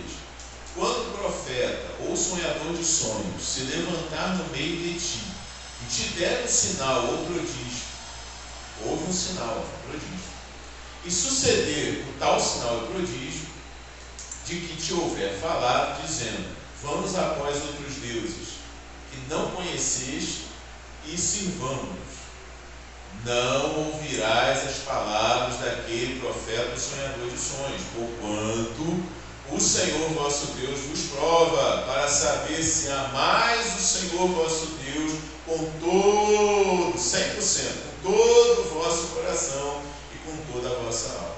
Então, no segundo momento, Deus diz que vai permitir a mentira e vai permitir que um milagre, um sinal aconteça para provar o coração do povo. A Bíblia diz isso, mas pastor, eu fui numa consagração, o senhor não está entendendo.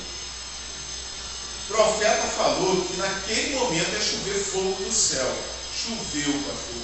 Pegou fogo lá. Foi relâmpago para todo quanto é lado. Não é possível que não seja Deus. Só que a Bíblia diz que o Senhor permite um sinal e um milagre, um prodígio, para provar o coração. Se amais o Senhor de todo o vosso coração. Porque se a profecia, ou se o que o profeta disse, contradiz a Bíblia, então, irmão, eu tenho, mesmo que haja um milagre na minha frente, eu tenho que ficar tranquilo. Você entende isso? O milagre ou a Bíblia? A Bíblia. A pastor era muito raro, era muito milagre, era coisa tremenda. Não sei o que, mas não contradiz? Não contradiz. Então, e o que tem, irmão, de profetado dizendo tanta besteira, eu não vou nem falar aqui. É tanta besterol que fala em nome de Deus, que não foi Deus que falou. A pessoa ela é capaz de pecar por causa de uma profecia dita por alguém que não foi Deus que falou. A Bíblia está dizendo claramente, mas ele vai atrás de sinais, das maravilhas. A pessoa quer ver muita coisa. Eu vou colocar aqui um alerta. Cuidado, você que fica pulando de igreja em igreja, você que fica de consagração em consagração, de monte em monte, buscando profecia, buscando sinais e maravilhas. Cuidado, porque nós estamos vivendo dias de muita mentira, de muito engano. Hein? Eu preciso ficar com a palavra de Deus. Não se preocupe, se Deus vai falar com você, Ele vai até você falar com você. Você não precisa ficar buscando dessa forma. Buscar a Deus não é isso. Aliás, Jesus disse que você deveria fechar a porta do seu quarto, dobrar o seu joelho em secreto, o teu Pai que vem em secreto te recompensará. Eu não estou falando isso porque eu tenho medo de perder obreiro, perder gente. Não, isso não. Vocês podem visitar à vontade. Agora, minha obrigação é orientar o seguinte: tome cuidado, porque tem muita coisa errada por aí. Vou levar o microfone lá. Espera aí, gente. Então, o que acontece? Nós precisamos tomar cuidado. Visite à vontade, mas tenha sempre a palavra de Deus como sua regra de fé e de prática. E não a profecia, e não coisa não. Pastor Pedro, eu presenciei na profecia lá em Vitória, quando uma mulher ficou grávida, e ela colocava impedimento de não ir para a igreja porque estava grávida. E o marido era comerciante. Ela não tinha tempo de ir na igreja porque ela estava grávida, não podia ir para a igreja. Aí levantou uma irmã lá falando com ela assim: "Esse que tu coloca essa criança como impedimento, vou eu tirá-la." E essa criança nasceu. 5 meses depois o Senhor levou. Eu vi com meus próprios olhos, na frente da igreja. Então essa profecia veio de Deus ou não? Sim. Veio de Deus. Por que você sabe que veio de Deus? Porque às vezes a gente coloca impedimento em tudo, né? Se a profecia se cumprir, foi Deus que falou. Mas a pessoa fala e a profecia não se cumpre, então não foi Deus. Essa foi de Deus. Aí você vai dizer assim, forte, né? Irmão, o que a gente não entende muitas das vezes é que Deus, Ele visa o custo-benefício. A grosso modo falando, Ele visa a sua salvação. Às vezes algo ruim vai acontecer com você, mas é para o teu bem. Mas é para salvar você, para mudar a sua cabeça. Só que existem coisas que não mudam, a chavinha não vira enquanto não vem uma luta, uma tentação. Com algumas pessoas é assim, com outras não. Então você não pode guiar a sua vida pela vida dos outros, mas também não podemos criticar a ação de Deus. Deus sabe o que está fazendo com cada uma das pessoas. Com essa pessoa foi necessário ser assim, com a outra não. E eu sei lá qual é o propósito na vida dessa mulher. Só Deus sabe. Mas se a profecia for falada e ela se cumprir, foi Deus. E se ela não se cumprir, não foi Deus. Simples assim. Tá bom? Muito boa essa colocação, essa profecia. Isso cumpriu, né? Porque a gente pensa assim, poxa, é cruel isso. Não é cruel. A criança, ela está salva, sim ou não? Sim. Se ela morrer, vai para a glória? Vai. E a mãe? Sabemos. Deus está trabalhando no coração da mãe. Mas Deus está fazendo algo para que ela se salve. Muitas das vezes não é agradável, muitas das vezes não é o que eu quero, mas é o que Deus está determinando, porque Deus está vendo a necessidade de que essa pessoa passe por determinada experiência, para que... Passar por isso, para se chegar a gente que gosta. A pessoa às vezes gosta de pagar para Deus. Exatamente, tem gente que pode pagar para Deus. Tem gente que mesmo sabendo afronta Deus, vai contra. Pastor, mas eu acho o seguinte. Espera aí, fala no microfone, irmão, por causa da... A parte da definição.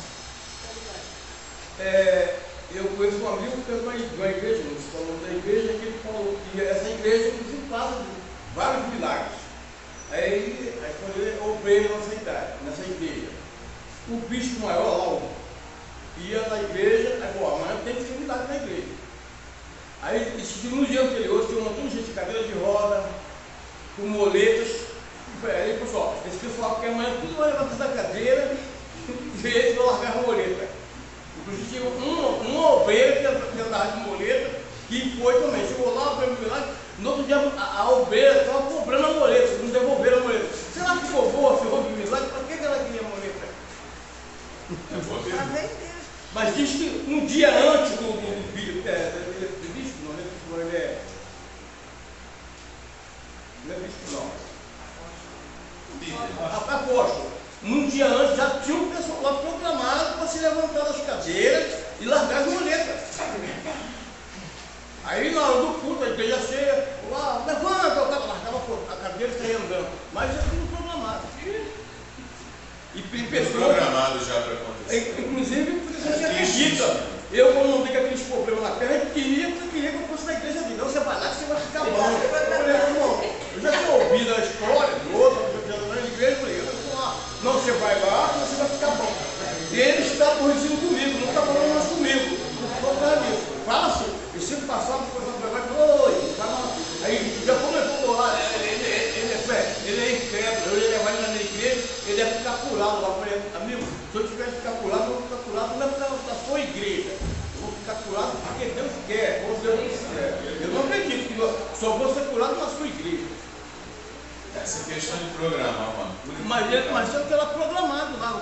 Ficava um pessoal um dia antes, já ficava de cadeira, já chegava lá, vou fazer um cenário, como é que eles iam fazer na hora? Ah, alugaram?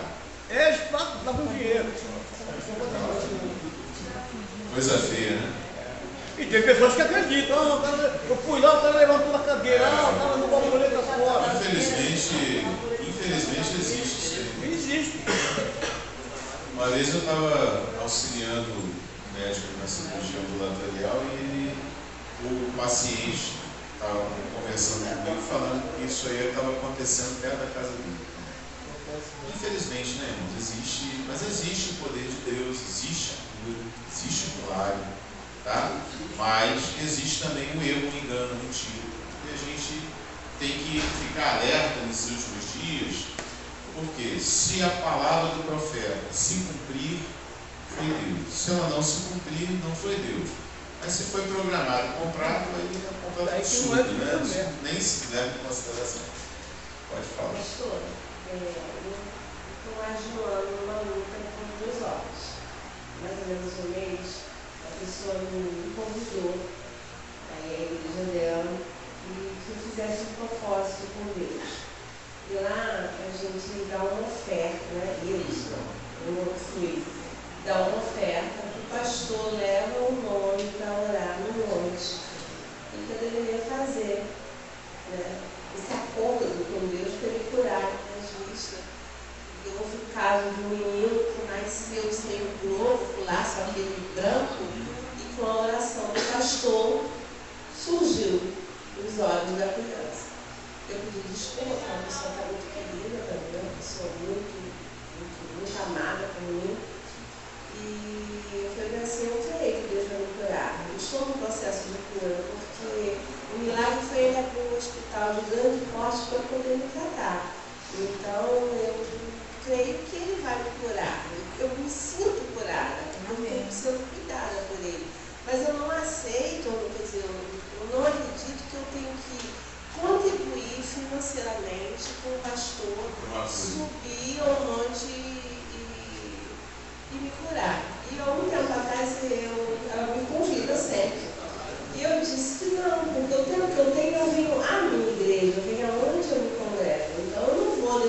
familiar aqui, está indo numa outra igreja que é próxima da minha casa. E aí ela falou assim, você disse para mim que o que você precisa você encontra na sua igreja. Eu falei, sim, eu encontro a palavra genuína. É isso que me faz sair de bom sucesso e vir aqui. Porque aqui eu ouço a palavra de Deus, eu aprendo a palavra de Deus e não acreditar que eu tenho que pagar, contribuir, fazer um propósito com dinheiro, o pastor levar meu nome por noite. Acho que... E ela fica um pouco chateada comigo. Ela fica chateada e a gente não consegue conversar, porque eu sempre acabo contestando o que ela diz, mesmo sem querer, né? Mas é muito difícil, é uma luta, é muito difícil. É complicado. O que acontece? Nós temos a cura divina e nós temos a relação dos dons espirituais, os dons curados. Existem. E as pessoas são dotadas com dons de curar. Eu tenho um cunhado de São João que ele ora e a pessoa fica curada a maioria das vezes. Não quer dizer. Aí, vamos entender aqui, gente. Paulo curava enfermo, sim ou não? Sim. Mas mandou Timóteo tomar um pouquinho de vinho por causa da enfermidade do seu estômago. Por que Paulo orou por ele e curou Timóteo? Por quê? Entende? Existem situações, Jesus mesmo falou sobre isso. Os doentes precisam de quê? De médico.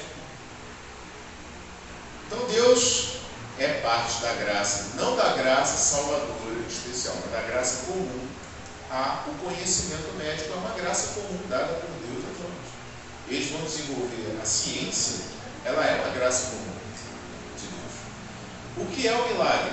O milagre é quando eu estou há 12 anos, já procurei todos os médicos, não houve cura, gastei toda a minha fortuna e agora eu creio, se eu tocar a orla dos vestidos do Senhor, eu vou ser curado. E a mulher foi lá, tocou, no momento que ela tocou, ela foi curada. Mas todo o dinheiro ela gastou com os médicos. Eu entendo que o milagre ele tem uma finalidade, glorificar o nome do Senhor. Então, para glorificar o nome do Senhor, eu entendo também que os recursos humanos, ou seja, aquilo que o homem pode fazer, deve ser esgotado.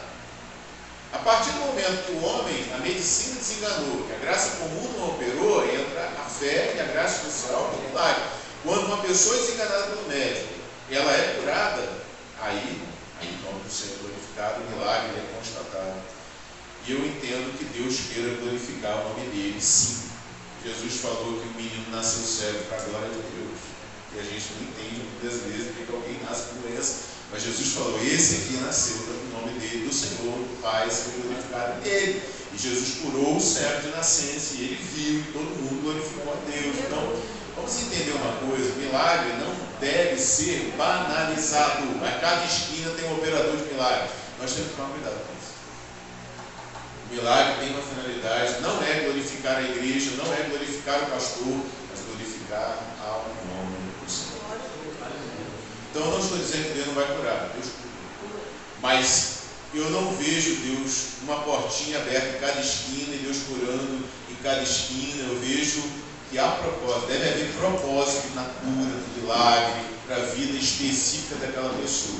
Por que Deus não curou Timóteo da enfermidade do estômago dele? Paulo provavelmente deve ter orado por ele algumas vezes, eu não sei. De repente, Timóteo precisava daquele. O próprio apóstolo Paulo tinha uma enfermidade, que ele chama de um espinho na carne. Ele orou 3 vezes e por 3 vezes o Senhor disse: não vou curar você, Paulo. E Paulo depois reconhece que isso foi dado a ele para que ele não se exaltasse pela excelência das revelações que ele havia recebido. Então a gente precisa entender que a nossa experiência com Deus não pode ser no atacado. Tem que ser no individual. Cada um de nós deve buscar individualmente ao Senhor. Aleluia. Saber do Senhor, qual é o teu propósito para mim, Senhor. Eu tenho que desenvolver um relacionamento com Deus. Ah, está todo mundo ali, eu vou também. Vou para lá, vou para cá. Mas por que a pessoa não vai a Deus? As pessoas, irmãos, hoje, sempre, estão correndo atrás dos milagres, das curas, das maravilhas. Se eu tiver uma enfermidade grave, é claro que eu vou orar a Deus, é claro que eu vou buscar o Senhor. Mas entenda, eu preciso falar, eu preciso me relacionar, eu preciso saber qual é o propósito de Deus. Eu tenho essa enfermidade daqui falando alguma coisa. Deus pode estar querendo falar algo comigo que eu não enxergo ainda.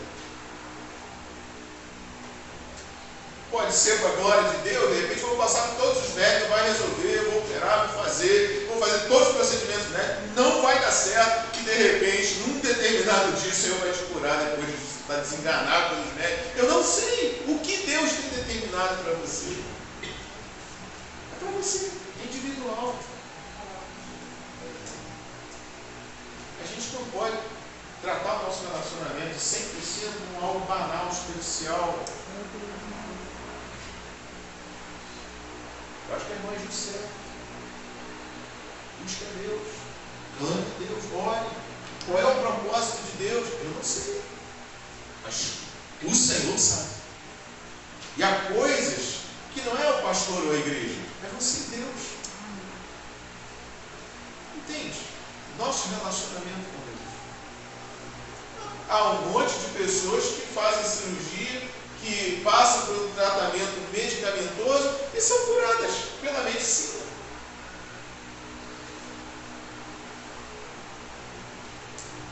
Sim ou não? Então a gente precisa entender isso aí. Eu tive um professor chamado Marcos, que ele era de uma igreja neopentecostal de uma certa teologia liberal. Ele disse que o vizinho dele estava com câncer. E ele aprendeu na igreja dele que eu determino que a cura vai curar. E ele entrou na casa desse homem. Ele não é um homem ignorante, tá?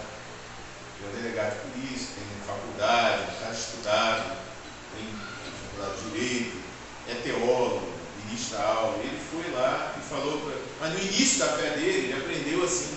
Ele entrou na casa do vizinho dele e falou assim: olha, o meu Deus tem poder para te curar do câncer. Alguma mentira nisso? Verdade, claro que Deus tem poder para curar. Ele disse assim para ele: olha, eu vou orar por você agora. Você crê? Creio. Então eu vou determinar, você crê? Eu creio. Então quando eu orar por você, você vai crer, você vai abandonar o tratamento do câncer. Ele orou, o homem creu, com aquela vibração, aquela emoção, aquela alegria. Estou curado, em nome de Jesus determina, estou curado. 2 meses depois, aquele homem morreu de câncer. Ele abandonou a quimioterapia. Esse meu professor conta essa experiência. Ele era novo convertido na época. Ele entrou, foi abater na porta da família. Quando ele abriu a porta, a mulher dele olhou para ele e falou assim: nunca mais dirige a palavra a mim. Sai daqui agora. Eu não quero mais saber de evangelho, eu não quero mais saber de igreja, eu não quero saber desse Jesus, isso tudo é mentira. Então, esborraçou ele da casa. O que a gente aprende com isso? Irmãos, nós precisamos entender que Deus não lida conosco no atacado. É preciso orar, é preciso buscar, é preciso saber. E se eu tenho uma doença, a primeira coisa que eu tenho que fazer é ir ao médico. Mas o médico, Deus instituiu a medicina, não foi eu que estou falando, Jesus está falando que Deus instituiu a medicina para o doente. Então por que eu vou ficar doente e não vou procurar o médico? Vou ficar orando, esperando uma cura sobrenatural, se eu nem sei se a vontade de Deus é me curar sobrenaturalmente. Talvez a vontade de Deus seja que eu vá ao médico e curar pela medicina. A gente precisa parar de vulgarizar, né, o milagre, a maravilha, a cura, e passar a entender que todo milagre deve ter o propósito de glorificar a Deus. Eu vou fazer a minha parte, se o Senhor quiser, se Ele desejar me curar. Não tenha dúvida disso. Você entende isso? Amém? Pode ser que você seja curado hoje. Pode ser que você seja curado semana que vem. Pode ser que o Senhor queira te curar com a medicina, uma graça natural. Qual é o propósito de Deus? Eu não sei. Você diz, eu também não sei. O que é preciso fazer para saber? Buscar-me-eis e me achareis, quando me buscares de todo o vosso coração. Amém? São 11 horas, vamos ficar de pé. Vamos orar ao Senhor. Tem alguma coisa para ser falada? Quando a gente tem tempo, estamos adiantados no cronograma. Semana que vem é o último final de semana? Semana que vem é o nosso congresso, as conferências sobre o novo nascimento. Então, sábado, 9 horas da manhã, sábado, 6 horas da tarde e domingo, 5 horas da tarde, nós teremos aqui as conferências sobre o novo nascimento. Sábado de manhã vai estar aqui o presbítero Fábio, esteve aqui já outras vezes, gostou muito da palavra dele, vai estar aqui. Sábado à noite vai ser o pastor Sérgio, não é o pastor Sérgio Carreira que esteve aqui, é outro pastor Sérgio, que vai estar aqui à noite, ele é inclusive da DESM. E domingo à noite, esse humilde servo que nos fala estará aqui ministrando a palavra, fechando essas conferências sobre o novo nascimento. Domingo de manhã, nós vamos continuar, nós vamos encerrar o módulo de bibliologia. Então, domingo que vem é o último domingo de bibliologia. Primeiro domingo de junho, a gente começa a doutrina de Deus. Vamos estudar sobre a pessoa de Deus. Quem é Deus? Enfim, a teologia propriamente dita, no estudo sobre Deus. Amém? Oremos. Amado Pai, nós te agradecemos, ó Deus, por essa aula de hoje, pelo aprendizado, Senhor, mediante a Tua palavra e a ação do Teu Espírito. Vivifica, Pai, esses ensinamentos em nossa mente, em nossos corações. Agora leva-nos em paz, nos dá, ó Deus, a Tua graça, no sábado, domingo abençoado na Tua presença, e que assim o Senhor, ó Pai, venha governar as nossas vidas, nos ensinar, nos dar discernimento e sabedoria para vivermos, ó Pai, nesses últimos dias da igreja sobre a face da terra. Fica conosco, abençoando o ensaio do Ministério do Louvor, abençoando a nossa reunião aqui às 5 horas da tarde, e assim cumpra o Teu propósito em nossas vidas. Que a graça de nosso Senhor e Salvador Jesus Cristo, o amor de Deus Pai, a comunhão e as consolações do Espírito Santo seja com a igreja de Deus, que ama a palavra de Deus e que o serve de todo o coração, e que todos estes digam amém. A alegria do Senhor é a nossa força. Deus abençoe a todos, bom domingo.